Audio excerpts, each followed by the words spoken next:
Hi!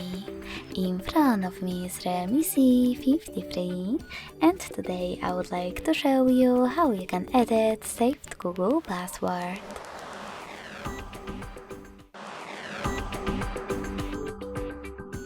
First of all, go into settings and scroll all the way down to access Google section.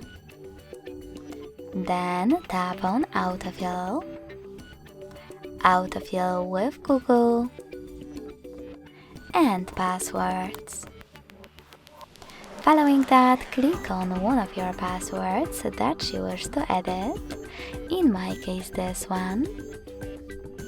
Enter your current login method and select Edit next to Delete. Now you need to make your changes. And when you are finished, hit save at the top right corner.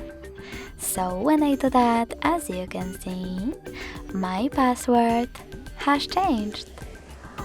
Thanks so much for watching. If you enjoyed this video, don't forget to leave a like, comment and subscribe. Bye!